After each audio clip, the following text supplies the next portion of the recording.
Muchas gracias, Juan Carlos. Vamos a transitar en la historia dominicana hacia atrás, hacia el siglo XX, sobre un hecho que parece que es lejano y a veces no tanto. Me refiero a la invasión norteamericana a República Dominicana. Comenzando por supuesto, con el contexto histórico, en ese periodo tan interesante para mí, que va desde la muerte del dictador Trujillo a la intervención propiamente dicha de Estados Unidos. Así que apelo a tu capacidad de síntesis. Es un tema bastante largo porque tú me estás hablando desde, bueno, no largo en el sentido del periodo de tiempo, sino todo lo que sucedió después de la muerte de Trujillo, porque fue muy complejo. Acuérdate que 31 años de dictadura, donde aquí no había ningún tipo de libertad. Nosotros estamos viviendo, a mi criterio, la Cuarta República, porque la Primera República fue fundada el 27 de febrero de 1844. Escúchame, que acabo de dar clase en la universidad 3 horas, que yo doy clase de historia dominicana y tengo la garganta, ya tú sabes, gastada. Me imagino. Eh, de 1844, nosotros perdimos la Primera República precisamente por todas las invasiones y por la situación de guerra que se vivió, y Pedro Santana, que fue el presidente dictador que más tiempo duró luego de la independencia, en 1861 nos anexó España y perdimos la Primera República. Entonces luego la volvimos a restaurar con la Guerra de Restauración el 16 de agosto de 1963, aunque ellos tuvieron el 65, ahí vino la Segunda República.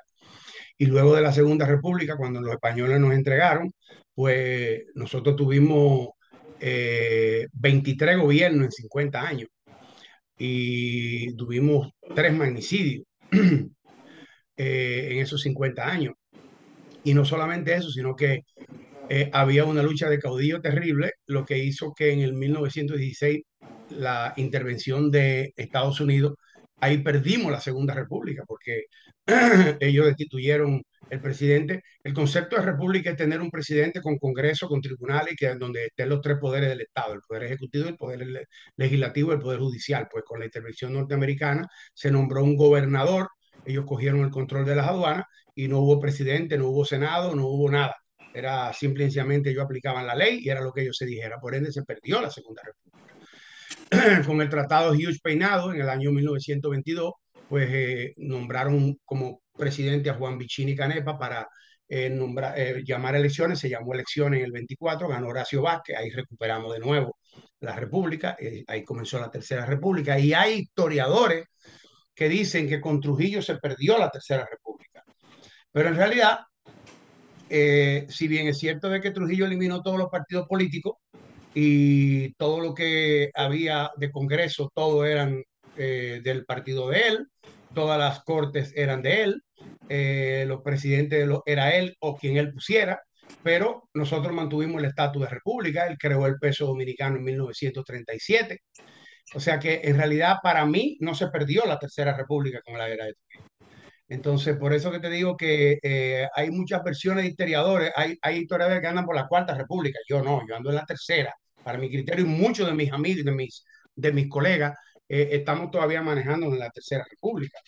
Entonces, después de 31 años, donde esa república fue una república muy particular, donde nosotros entramos en amores con los norteamericanos, después peleamos con los norteamericanos, volvimos y nos arreglamos con los norteamericanos, después peleamos con los norteamericanos, la OEA nos sacó, y vino entonces el crimen de él, que él no era presidente cuando lo mataron. El presidente era Joaquín Balaguer. Pues obviamente luego de su muerte fue muy traumático el cambio, tan traumático que ese cambio vino a sentirse, a pesar de que Balaguer ha sido llamado el padre de la democracia. El verdadero padre de la democracia fue el presidente Antonio Guzmán en el 1978, cuando Balaguer pierde. por primera vez las elecciones después de volver en el 66. Entonces, la dictadura de Balaguer, de Trujillo, en ciertas palabras, siguió a través después que lo mataron, porque no se sacó de raíz todo lo que fue los trujillistas que se quedaron. Fueron los que le dieron el golpe de Estado a Juan Bosch y fueron los que siguieron. Y fueron los que de una forma u otra formaron la guerra de abril del 65 y después vino Balaguer, que fue 31 años, fue un funcionario de Trujillo y vino durante 12 años con una dictadura también. O sea que por eso te digo que es complicado. O sea, es un breve tiempo, pero muy complejo. Ujú. Eh, la, las condiciones para que Estados Unidos decidiera que la invasión era posible y tal vez, vos me dirás, la única forma que encontraron para preservar sus intereses. ¿Cuáles fueron los motivos? Los declarados y Es que los en realidad, reales. no había ningún interés, no había ningún interés, porque cuando Juan Bosch fue presidente, él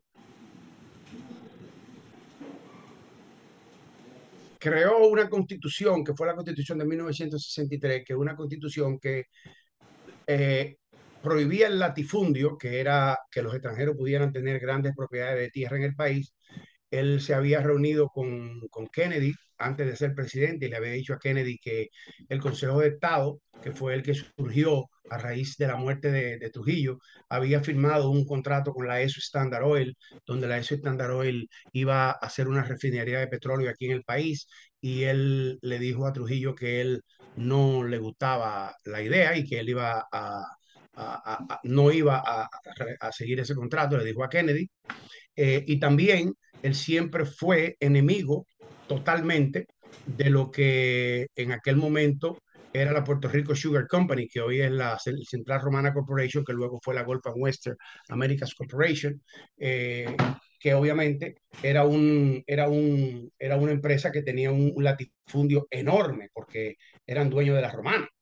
Entonces, la realidad histórica no aplica al concepto de República Dominicana y Estados Unidos, sino aplica al concepto del big stick de la época y del momento de la Guerra Fría que se vivía en el mundo, donde luego del golpe de Estado de Fulgencio Batista en Cuba por Fidel Castro al principio no era comunista, Fidel Castro era un revolucionario en contra de un dictador que los Estados Unidos auparon y que pues obviamente toda la mafia de los Estados Unidos tenía grandes propiedades de casinos y inclusive la oligarquía más importante de los Estados Unidos tenía en Cuba, no sé si tú has ido a Cuba, pero en Cuba hay una zona que Sí. es el muelle, el puerto turístico que era el puerto turístico de La Habana.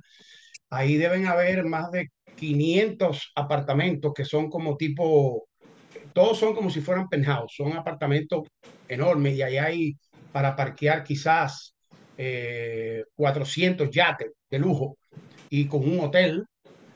Todo eso está abandonado, pero eso era una propiedad norteamericana. Los norteamericanos llegaban en sus yates, como eso quedaba, acuérdate que Cuba queda a 80 millas de Key Biscayne, Ujú. pues. Entonces ellos llegaban a Cuba y ahí habían los grandes casinos, los grandes hoteles, todavía está el Hotel Nacional y aquello era una vida que ni Nueva York tenía el movimiento de jet set y de movimiento que había cuando la EPA era de Fulgencio Batista, pero Batista era un dictador.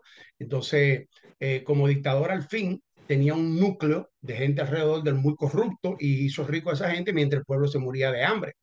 Entonces, eso hizo que Fidel Castro, Camilo Cienfuegos y con la ayuda del Che Guevara hicieran un movimiento que le cogió muchos años, porque Fidel cayó preso en el interín, en el asalto a Cuartel Moncada, etcétera, etcétera, hasta que ellos dan el golpe de Estado el 31 de diciembre del 59. Obviamente, nosotros cuando vimos que aquello sucedió, primero que nada, Fulgencio Batista, donde viene aquí a República Dominicana, el 31 de diciembre del 59. El 14 de junio del 59 nosotros habíamos recibido desde Cuba la invasión de los héroes de Maimón y Estero Hondo, que fue dirigida por Enrique Jiménez de Moya y por una serie de héroes que fueron los héroes los héroes de Constanza Maimón y Estero Hondo, donde todavía está este señor apellido Ochoa, vinieron muchísimos dominicanos que fueron todos sacrificados. Y cuando Fulgencio Batista viene para acá, pues Trujillo entendía que las armas y los recursos que esa gente utilizaron para destituirlo se lo había dado él. Y entonces le cobró una multa de 4 millones de dólares. Entonces tú dirás, pero ¿de qué me está hablando Juan Carlos? Eh, bueno, lo que pasa es que cuando Fidel Castro entró por Santiago, quien entra por La Habana es Camilo Cienfuegos. Y después el mismo Fidel traiciona a Camilo Cienfuegos y lo mata, lo elimina y al Che lo saca de Cuba. Entonces, pues obviamente ahí Estados Unidos le cierra el, como dueño y señor del mundo, porque luego de la Segunda Guerra Mundial ganó la Primera Guerra Mundial. Sin ellos los europeos no hubieran ganado la Primera Guerra Mundial, y sin ellos los europeos no hubieran ganado la Segunda Guerra Mundial. Eso convirtió desde la Primera Guerra Mundial a Estados Unidos en una gran potencia. Pero tan pronto surge el término de la Segunda Guerra Mundial, que por el lado oriental entraron los rusos y por el lado occidental entraron los aliados. Acuérdate que Alemania se divide en dos, Sí. en Alemania Oriental, que era la Alemania que era comunista, y la Alemania Occidental, que era la democrática. Y pues en el año 1900, a partir de ese momento, los Estados Unidos nunca habían tenido buenas relaciones con los rusos, sino que la unión en la Segunda Guerra Mundial fue eminentemente coyuntural. Coyuntural porque Alemania había cogido mucha fuerza y había obviamente, inclusive se había metido ya tenía Polonia, tenía Austria, tenía Francia, tenía todos los países, ya lo tenía conquistado. Inclusive tuvieron la osadía de meterse en Moscú e invadir Rusia. A ellos los odió el clima. Si ellos no hubieran entrado en el invierno de Rusia, quizás los alemanes hoy, Rusia estuviera hablando alemán, pero lamentablemente ellos perdieron por el clima. ¿Y Entonces tampoco, cómo es que Dominicana terminó siendo invadida en este ahí contexto? voy, ahí voy. Tan pronto comienza, porque acuérdate que te estoy hablando ya en el año 1945. Entonces cuando se divide la Alemania en dos, las relaciones entre Estados Unidos y Cuba terminan y empieza la Guerra Fría. Ujú. Eh, en ese momento, Cuba, que no era comunista, en el año 1962, 61, 62, los rusos empiezan a apoyar a los cubanos y los chinos por igual, que los chinos en el 61 era un país también eminentemente comunista, comunista, comunista, comunista en el concepto comunista de lo que era el comunismo rojo. Entonces empezó lo que se llamó la guerra de los misiles y hubo eh, un terror absoluto por parte de los Estados Unidos del crecimiento del comunismo en el Caribe. Y comienza en Cuba, precisamente con la guerra de los misiles. Ahí ya Kennedy muere, viene Nikita Khrushchev, y antes de que Nikita viniera, pues obviamente cuando el golpe de Estado, cuando matan a Balaguer, a Trujillo, vino un Consejo de Estado que fue dirigido primero por Balaguer, con Rafael Filiberto Bonelli, con Monseñor Eliseo Pérez Vargas, con Luis Amía Matió, con Antonio Inver Barrera, que fueron de los héroes del 30 de mayo. eh, Balaguer tiene que salir huyendo de República Dominicana porque el pueblo lo pidió, y entonces donde él se va es a Puerto Rico y de ahí se va a Nueva York y empieza a venderle a Kennedy que él era un anticomunista. Entonces Bush, cuando llega al poder, él no se vende comunista, él se vende como un demócrata, pero la constitución del 63 tenía un matiz socialista. Al él ver que ya estaban nacionalizando la ESO, prohibiendo el latifundio, cometió el gravísimo error de dejar como a todos los militares trujillistas y no los canceló a ninguno. Cuando trató de cancelar a alguno de ellos, no lo dejaron, por eso le dieron el golpe de Estado. Entonces Balaguer está desde fuera vendiéndole a los norteamericanos que Bosch es comunista.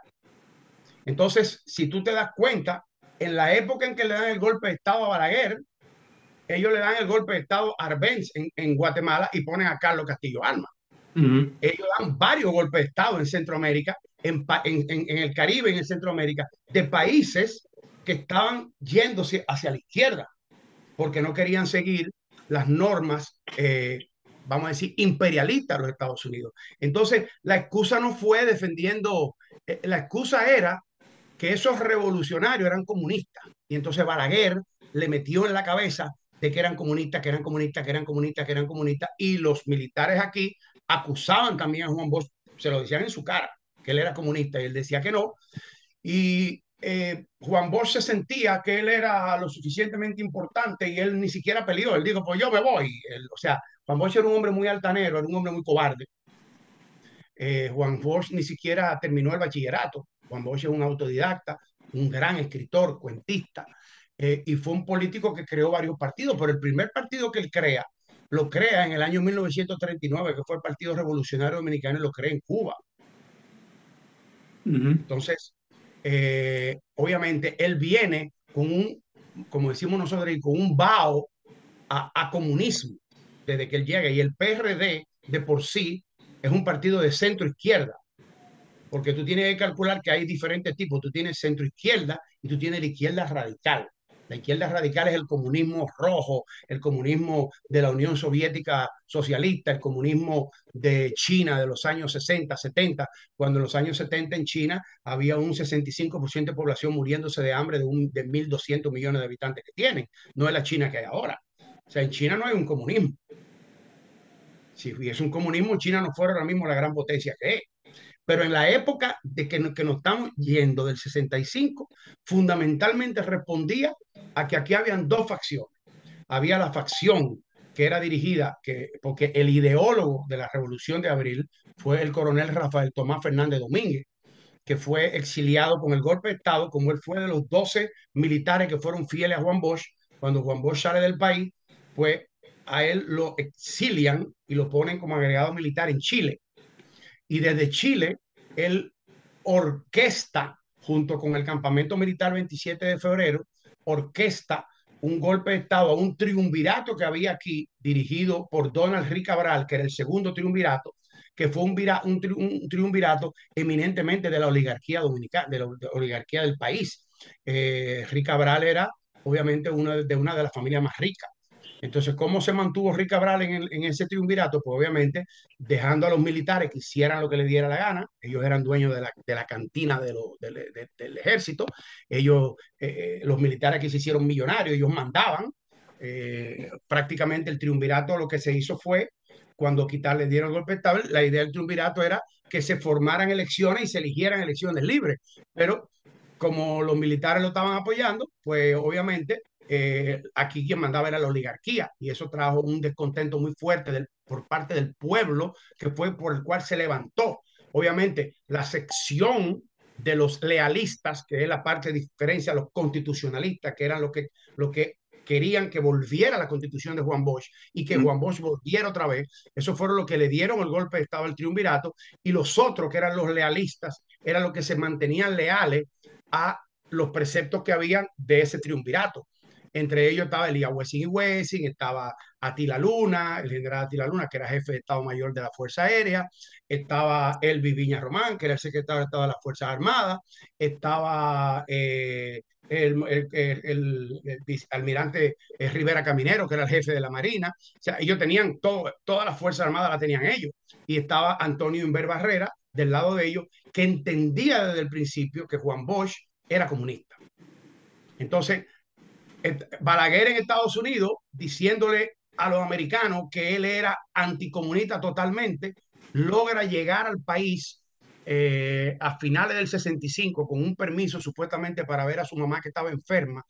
Entra con un salvoconducto porque él tenía prohibido entrar al país, y entra con un salvoconducto de una semana y se queda en el país. Y entonces forma el Partido Reformista. Y obviamente se queda en el país con el apoyo de los americanos, porque los americanos lo que querían era y entendían que Juan Bosch era comunista. Entonces, a los que dieron el golpe de Estado al triunvirato, que fue dirigido por Francisco Alberto Camaño Deñó, pues empezaron a tildarlo de comunista a esos muchachos. ¿Por qué? Porque en la batalla del Puente Duarte, cuando ya venían de todo el ejército, venía. Lo primero que nada, cuando se da el golpe de Estado, cuando se da el golpe de Estado al triunvirato, que comienza la Revolución de Abril, el 24 de abril de 1965, Camaño no era la persona quien iba a dirigir eh, la revolución. La revolución la iba a dirigir otro coronel que ahora mismo no me viene el nombre, te lo voy a decir en un ratito, pero le dio hepatitis. Y entonces Camaño tiene que coger el poder. Ellos entonces toman el palacio y desde el Palacio Nacional, el William Tapley Bennett, que era el embajador norteamericano en República Dominicana, ellos, las Fuerzas Armadas de los constitucionalistas, de los lealistas, empiezan a bombardear el palacio por aire y por mar. Entonces, ante ese bombardeo, habían puesto como presidente profesional a Rafael Molina Morillo, Rafael Molina Ureña, que era el jefe del Senado, que era el que le tocaba ocupar la presidencia, pero obviamente cuando vieron este bombardeo, ellos fueron a donde el embajador William Tapley Bennett para decirle, mire, usted tiene que ayudar. Y le dijeron, mira, aquí no hay nada que buscar. Ustedes lo que tienen es que entregar el poder y dejarse de eso. Y Camaño le dijo en la puerta, le dijo, pues mire, no lo vamos a entregar, vamos a pelear hasta su última consecuencia. Entonces, a partir de ahí, ya ellos fueron tildados de comunistas. Entonces, por eso que el coronel Benoit, entonces, al otro día de eso, se dio la batalla del Puente Duarte. En ese momento, los constitucionalistas, dirigidos por Camaño y por el grupo de los que propugnaban por la constitución del 63, por el regreso de Juan Bosch, arman al pueblo y empiezan a sacar del campamento Duarte, del campamento 27 de febrero, empiezan a sacar armas de militares y cogen al pueblo llano, que no sabía de militares, y lo empieza a armar y sacan tanques, ¿cómo se llama? Cañones, rifles, pistola, bazooka, granada y todo eso.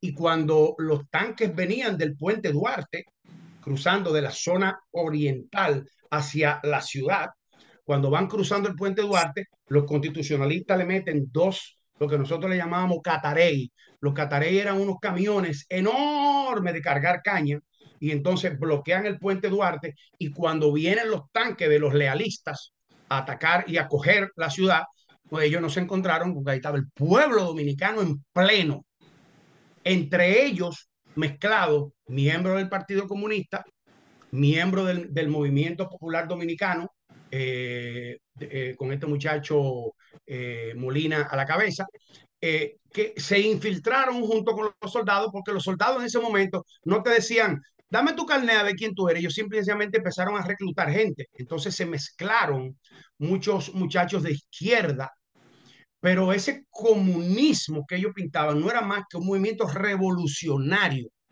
precisamente en contra del remanente trujillista y del imperialismo norteamericano que existía en todo lo que era el hemisferio, incluyendo Cuba. Ellos bloquearon a Cuba y la quebraron hasta el día de hoy. No creo mucho en esa quiebra porque ellos tuvieron toda la asistencia de muchísimos otros países, de Rusia, de China, de España, de muchísimos países. Ellos quebraron porque en realidad el modelo de ellos no servía. Pero en realidad la intervención no se da por intereses norteamericanos, se da por temor a que en República Dominicana surgiera otro comunismo como el de Cuba, que fue lo que Balaguer y los soldados trujillistas que estaban en el poder de Juan Bosch le vendieron a los norteamericanos. Esa es la realidad. Esa es la realidad. Pero aquí en realidad no había ningún comunismo. Al contrario, aquí por primera vez hubo libertad de expresión, se liberaron los presos políticos, se permitió que hubiera cualquier tipo de partido político, por eso se le permitió a los comunistas tener su partido, el Partido Comunista Dominicano, la Federación de Estudiantes Dominicanos en la UAS, el Movimiento Popular Dominicano, el Movimiento 14 de Junio, el Movimiento Unión Cívica, tuvo el Partido Revolucionario Social Demócrata.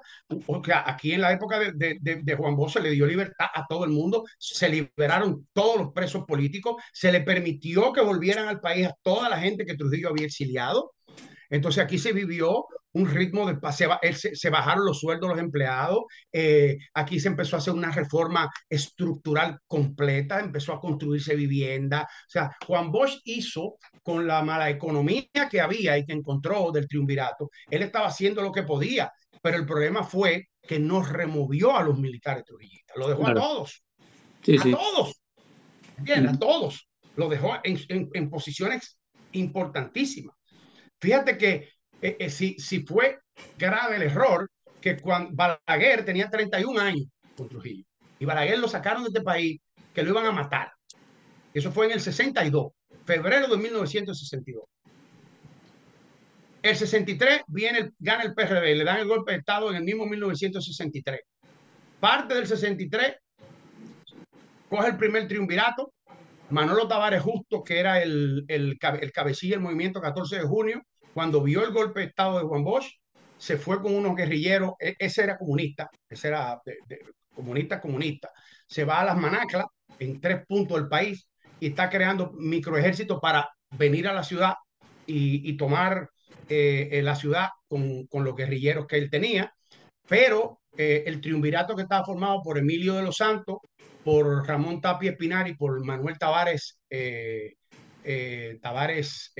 Guzmán, resulta que Manolo era Tavares Espaillat, entonces era primo hermano de uno de los miembros del Consejo del Triunvirato. ujú. Entonces a Manolo le dieron garantía de que se entregara y que no lo iban a matar. Entonces Manolo se llevó de ellos, se entregó y lo fusilaron. Ahí entonces renuncia el primer triunvirato en pleno. Eran 3 tipos sumamente probos.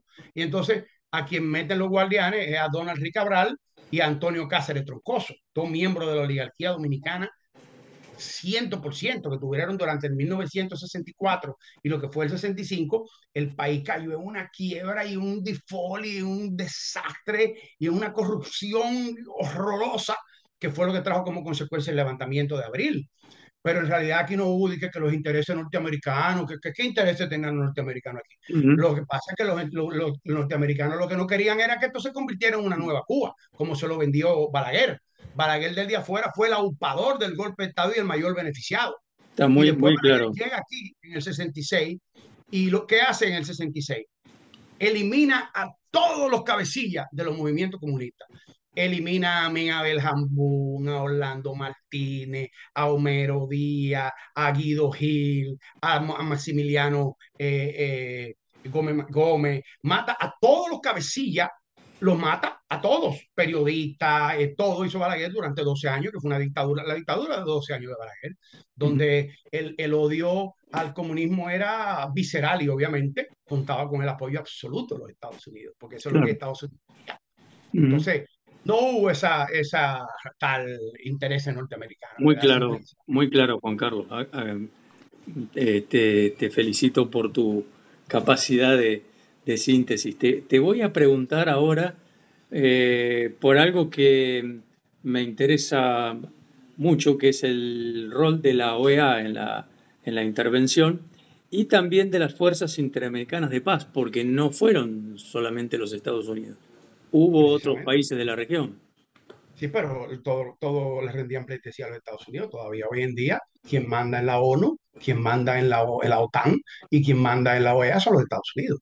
Mm, Vamos a dejarnos de pendejadas. mm, ¿Qué pasó con UNICEF? mm. ¿Mm? La Y, cerraron. ¿Quién la cerró? Estados Unidos. Le quitó el subsidio. y, Cerrado. y en ese Entonces, momento la OEA tuvo una posición pro-norteamericana, eso me querés decir. definitivamente, absolutamente y completamente, pero no solamente con nosotros. O sea, en sentido general, la OEA, obviamente, ¿qué pasó con la OEA? Mira, Trujillo se le fue la mano. Trujillo, para 1954, eh, Trujillo se volvió loco, porque Trujillo le puso una bomba a Rómulo Betancourt para intentar matarlo en el 58, perdón, fue si no me equivoco. Eso fue dirigido por Johnny Abe, que era el director el jefe del SIM, Eso fue dirigido por él y por Félix Bernardino Buchilay. Esos eran ¿cómo se llama? Los asesinos de Trujillo. Trujillo fue quien mató a Carlos Castillo Alma en Guatemala. Mm. No nos perdamos en eso. Y Trujillo también intentó matar al presidente de Costa Rica. Todo lo que en la OEA estaban pidiendo que la OEA cortara las relaciones con República Dominicana porque Trujillo se había convertido en un dictador. Ya de por sí, en el año 1946-47 aproximadamente, ya los Estados Unidos habían cortado la venta de armas a Trujillo. Y Trujillo, pues obviamente, con el tema de lo de que él siempre fue enfermo con el gobierno, empezó y se fue a Bélgica, y en Bélgica, escondido de los Estados Unidos, compró unos aviones que se llamaban unos vampiros y unos P-51 de contrabando. A los Estados Unidos eso no le gustó. Él tenía una hija que se llamaba Flor de Oro Trujillo, que al principio se casó a los 15 años con Porfirio Rubirosa, que tú tienes que haber oído hablar de Porfirio Rubirosa, que fue el gran playboy, el más grande playboy que ha habido en la historia, que dicen que inclusive que fue el inspirador de James Bond, del personaje de James Bond. Eh, Ella se casó 8 veces. Entonces, cuando en el 1947, 47, 40, entre el 47 y el 50, que los Estados Unidos le cortan todo el suministro de armas, ella se casa con un empresario brasileño importantísimo y entonces Brasil le vende armas a Trujillo. Y en agradecimiento, el padre de la patria de Brasil, que es un dentista apellido Do Nascimento, tú sabes que es el apellido de ellos, pero el mote de él es Tiradente. Tiradente son Tiradentes, los sí. odontólogos. Entonces él hace una calle enorme aquí, que hoy en día sigue siendo una de las calles principales, y pues obviamente le puso Tiradente Claro. en agradecimiento a Brasil.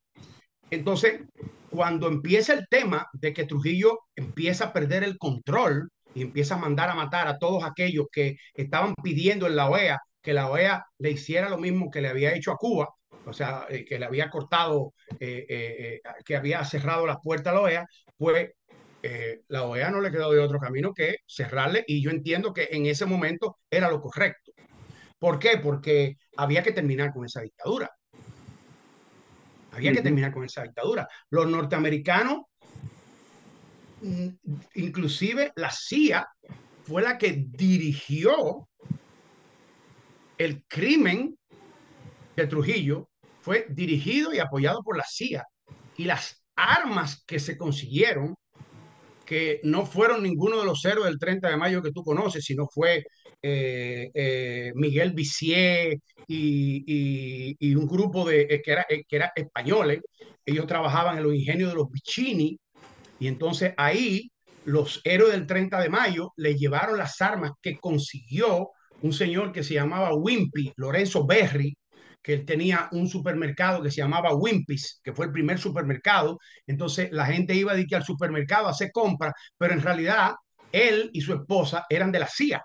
Y en el supermercado era que le entregaban las armas a los complotados. Mm. Entonces esas escopetas se las llevaban a los ingenios de los Piccini, que tú sabes que los ingenios tienen siempre metaleras, porque ahí se viven reparando cuando se corta la zafra, pues los ingenios hay que arreglarlo, porque el azúcar daña todo. Entonces ahí cortaron las escopetas y le hicieron los bolones, que son porque los cartuchos de una escopeta tienen muchas balitas dentro. Entonces ellos prepararon unos cartuchos especiales con un bolón, que era una bala, y con la escopeta cortada, pues el tiro era mortal. Y cuando a Trujillo le tiraron con eso, lo primero que le llevaron fue la mandíbula. Mm. Entonces, ese grupo, todo eso fue ocupado por la CIA. Vamos a poner las cosas claras.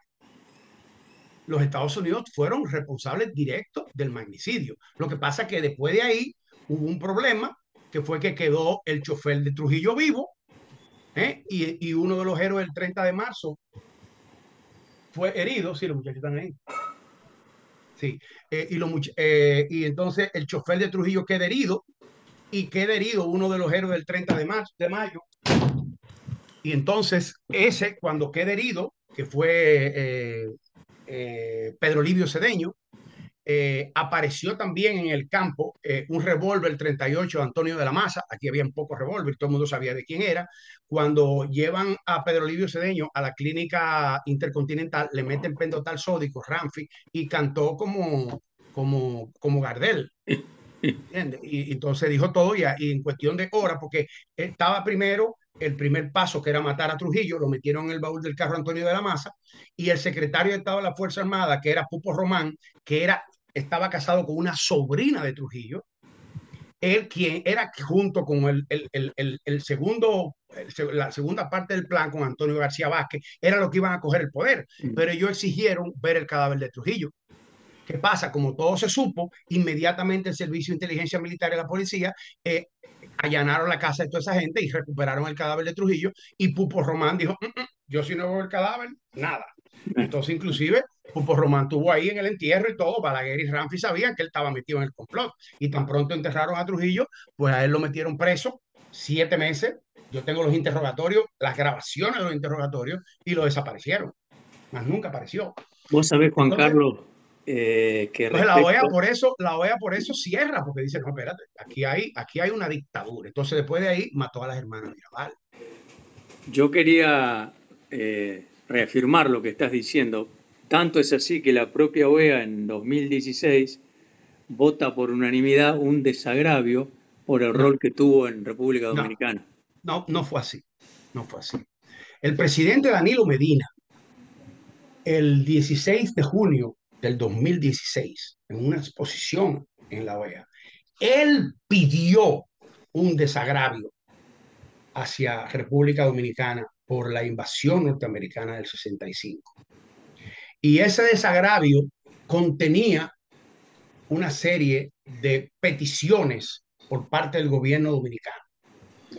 Y la OEA, por no hacerle el como decimos nosotros aquí, emitió una pequeña resolución Danilo mandó un documento con 24 peticiones, que no te las puedo mencionar todas porque mi mente no te da para todo, por eso yo te lo puedo buscar en cualquier documento en Google y te la puedo mencionar.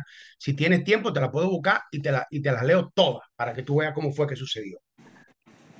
Si me das un minuto, te la voy a buscar. No, está bien, me interesa ese dato que me estás por dar. Sí, entonces Danilo Medina se para, ¿cómo que se llama?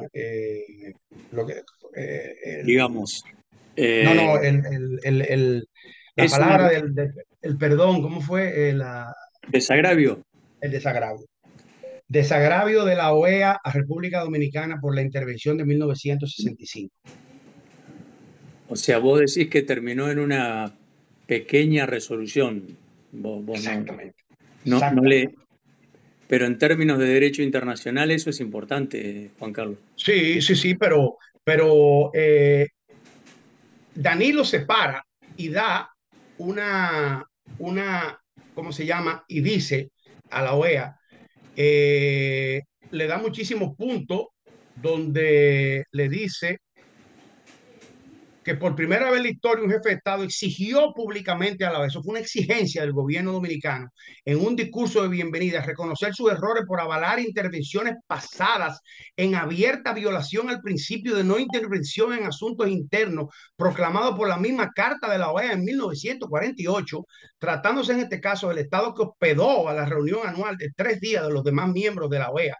La solicitud difícilmente pudo ser eludida por estos últimos. Cabe recordar que en agosto de 2015, el actual secretario de la OEA, en aquel momento, se había manifestado en ese sentido y en otra nota de prensa se lee que para el máximo representante de la OEA es imprescindible que la OEA cumpla con los postulados fundamentales y asumir posiciones históricas y postular para hechos del pasado que no ocurran nunca más. O sea, la OEA violó sus propios preceptos. Entonces, la propuesta nuestra fue, reconociendo que el proceso histórico de la segunda mitad del siglo XX de la República fue objeto de acciones llevadas a cabo durante la Revolución de abril del 65 y especialmente aquella que en este marco ejecutó la OEA, que produjeron perturbación y luto y una indignación todavía presente en la población, admitiendo la responsabilidad histórica de haber dado su respaldo a procedimientos y acciones bélicas en pugna con los principios de no intervención y de respeto a la soberanía, resuelve expresar al pueblo dominicano su pesar por haber respaldado en 1975 la intervención en su territorio y el atropello de su soberanía, solicitar su comprensión, pedir disculpas por el error histórico cometido y a la vez condolerse por las víctimas ocasionadas, asumiendo el compromiso de trabajar en procura de que acciones semejantes no se repitan. Eh, en el pasado Bien, por parte de la presidencia de la República Dominicana se indicó en un comunicado de prensa y la respuesta oficial de la OEA fue: declara, lamentar la pérdida de vidas humanas y expresar al pueblo dominicano las condolencias de la organización. Desagraviar al pueblo dominicano por las acciones de abril del 65 que interrumpieron el proceso de restablecimiento del orden constitucional de la República Dominicana y reafirmar los principios de derecho internacional de la Carta de las Naciones Unidas en la Carta de la OEA. Eso fue todo. bien, bien, queda claro, Juan Carlos. Te O hago sea, la que el última. desagravio no salió de ellos, lo pedimos nosotros. De Y de acuerdo. lo que nosotros pedimos, lo que nos dieron fue una carta eminentemente diplomática, De para acuerdo. no decirnos que no. Estamos de acuerdo. Te hago una última pregunta. ¿Cómo ves vos que recuerda el pueblo dominicano todos estos hechos? ¿No los recuerda parcialmente? ¿Hay una visión equivocada? ¿Cómo lo ves?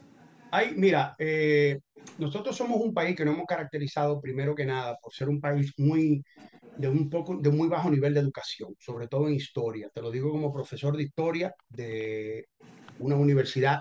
Yo doy clase en Barna. Barna es la universidad más cara de República Dominicana y más exclusiva.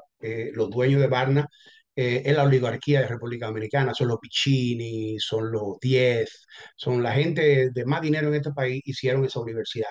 Y ahí solamente, para que tú tengas una idea, un cuatrimestre vale cerca de 7, 8 mil dólares. Mm, O sea que ahí solamente van los muchachos que salen de los mejores colegios de República Dominicana. Y es impresionante, esos niños no tienen ni puta idea de la historia, no conocen absolutamente nada de la historia.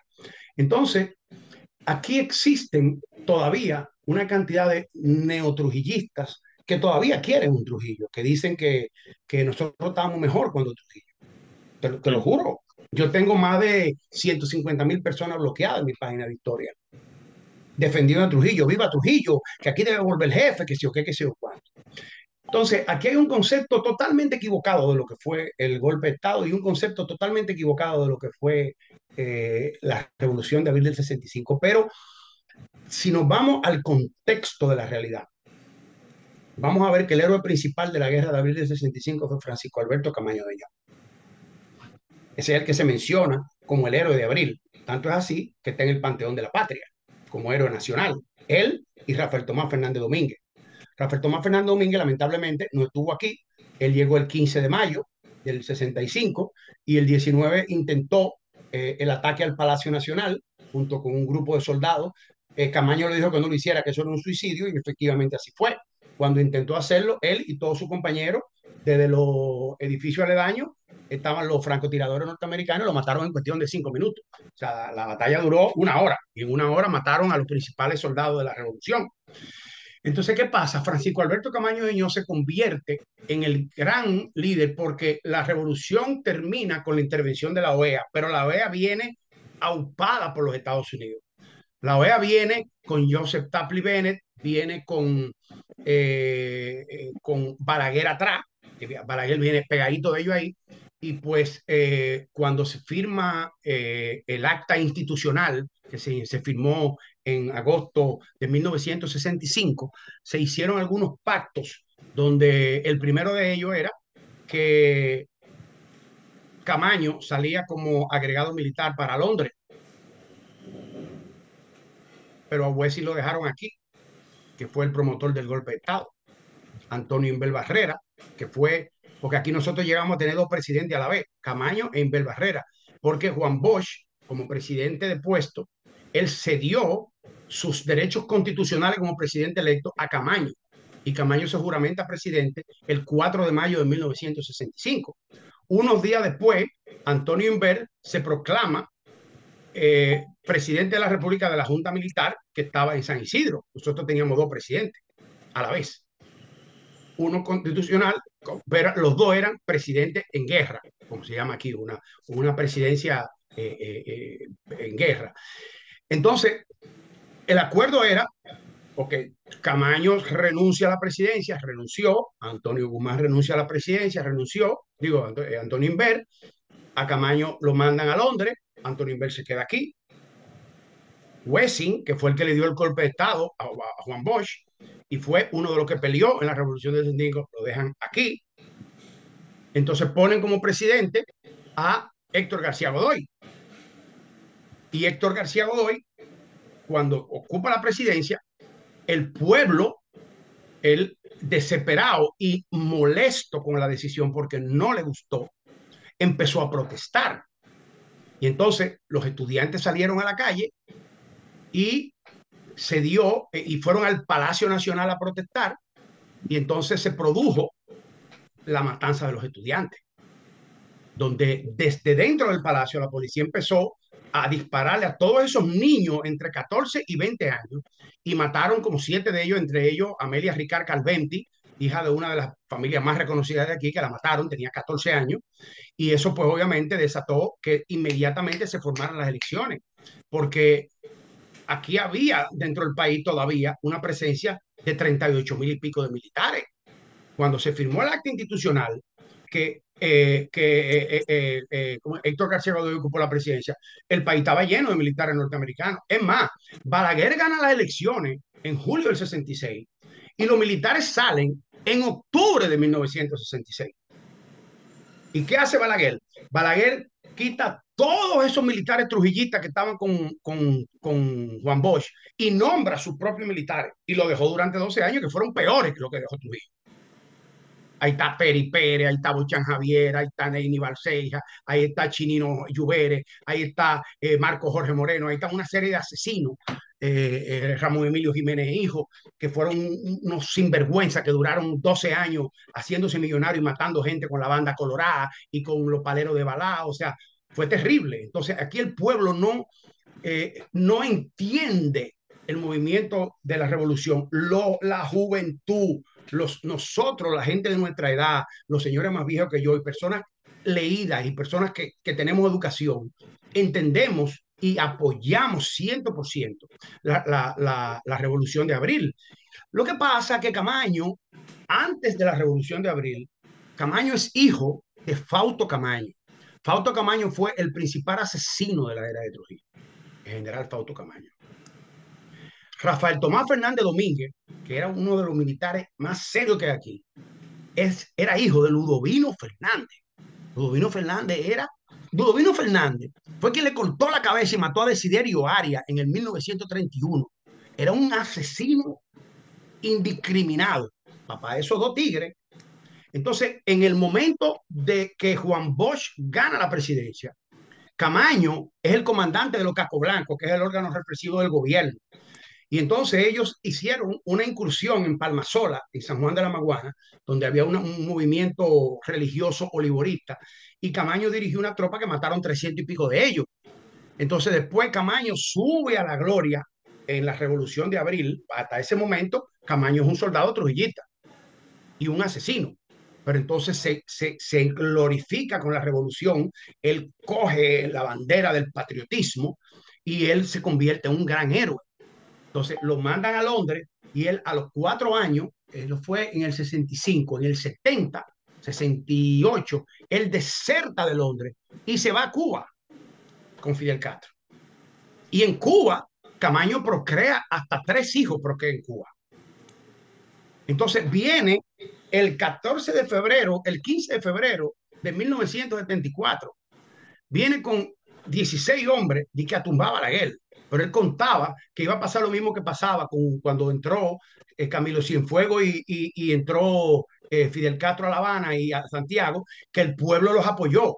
Pero ¿qué pasa? Que Balaguer, que lo sabía todo, aquí lo iba a apoyar el PRD con Juan Bosch y Peña Gómez, y el grupo de los Palmeros, que era Amaury Aristi, Emilio Perdomo, Eugenio Perdomo, Leal Prandi, La Chuta, y un grupo que se llamaba Los Palmeros. Y estos muchachos cometieron una serie de errores para presionar al gobierno y, por ejemplo, secuestraron al embajada, al ¿cómo se llama?, representante militar de los Estados Unidos, al coronel Donald Crowley, lo secuestraron a cambio de que soltaran los presos políticos que Balaguer tenía, y ahí soltaron a 20 y pico de ellos, entre ellos a Maximiliano Gómez, que lo mandaron a Bélgica, y en Bélgica la CIA lo envenenó. Pero entonces a partir de ahí hubo una cacería en contra de esos muchachos, porque ellos asaltaron también 2 veces el banco, el Royal Bank of Canada, para obtener dinero para comprar armas para combatir a Balaguer. Entonces Balaguer lo fue cercando y en las avenidas de América los mató. Entonces cuando él se enteró que ya venía Camaño para acá, cogió a Juan Bosch y a Peña Gómez y lo trancó en sus casas y no pudieron salir. Y obviamente cuando Camaño llega aquí, Camaño llega 14 gente y pues obviamente lo lincharon, fue Claro, fusilado. claro, Entonces, fíjate cómo Camaño va de abajo, se congracia, vuelve y cae y termina en la forma en que terminó. Entonces la gente lo que dice es que era lo que Camaño pretendía, que aquí todo el mundo lo recibiera y que Balaguer le entregara el poder, que lo que podía pasar era que si Camaño ganaba esa guerra, que aquí lo que hubiera otra Cuba.